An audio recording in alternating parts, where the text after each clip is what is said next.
Here's another red flag warning about martial arts teachers that I do not agree with. And this has to do with the amount of time that's spent actually teaching. Where the kicks at? Where the pains? Where the holes? Where the throws? You know what I'm saying? Cecil. All right, now this one says a red flag is you have instructors who will spend more than 20% of class teaching and not allowing 80% for practice. I disagree with that. You want to know why? Because practice should be what you do at home. You should be practicing the move at home that you are taught in class. And then when you come back, if you've got the move down, then the instructor can do something else. Home is for practice. I know we call the class practice, but the real practice is what you do at home. See, and I am guilty of this myself, especially now that I am a true Aikido beginner. A lot of times, I should be taking more time outside of class going over the stuff that I'm showing. But if I don't remember what I was shown before, they have to review what I was shown until I get it. And I have to do the same thing with my students. A lot of the reasons why you end up going over the same thing over and over and over again when you come to class is because you still don't know it. You still haven't gotten it. You may have made progress on what you did, but you still don't get it to an expert level. You may know how to do the, let's just take Taekwondo. You know how to do the kick. Okay, so you think you know the front kick. But he may want you to pull your toes back. She may want you to turn your back foot to get more power into it. He or she may not believe in turning the back foot, so they don't want you to turn your back foot. They may want you to put your hips more into it.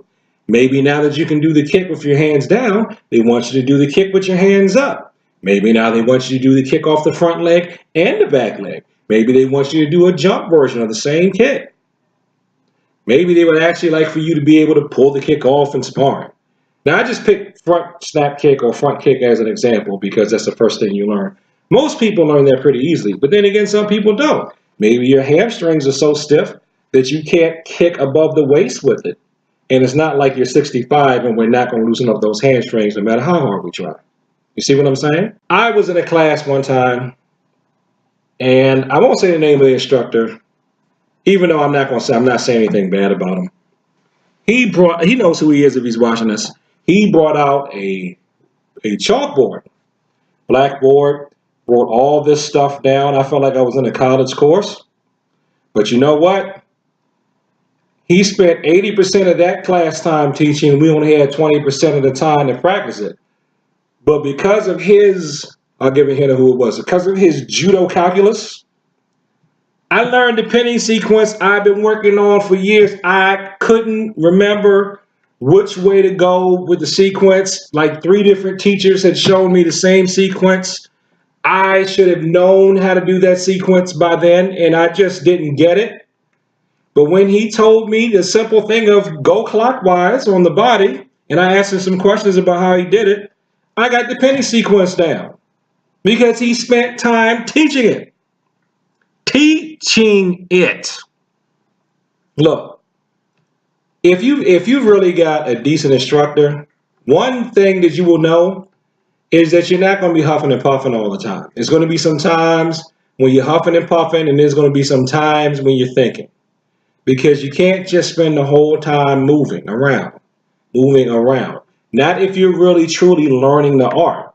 Yeah, there's going to be some time spent moving around, and that's good. But you're also going to have to stop and mentally process a new concept and then put it into motion. Okay? I think a lot of people, and I could be wrong about this, but I think a lot of people who feel like this, they spend too much time teaching and not enough time moving. They're people that probably just like to spar. They just want to get in there and mix it up and do something. So the only way I know around that is if you have a class that's about, if each class session is like 2 hours, then they can spend a lot of time having you teach and then have you drill stuff. And then they can always have at least a 30-minute set aside time for you guys to just go at it, or longer. Because I've seen some classes, where the whole class actually runs from like 6 p.m. to 9 p.m. And official class ends at like 8. And then you got an hour of time on the mat or whatever it is, or time sparring for the place I went to. They had like a class like that was for punch kick oriented stuff. That particular time and for that particular class was set up for you to it's just open. You walk around to different people if you want to, or you get with other black belts or other more advanced practitioners, and you just go at it. And that's what that class is for. So nothing wrong with taking a lot of time teaching. That's how we learn. And that's not a red flag. In my opinion, might be in yours. So thanks for watching this video. Like, comment, and subscribe. Help me get my subs up, man. And send this video to people who like to talk about the martial arts. Peace.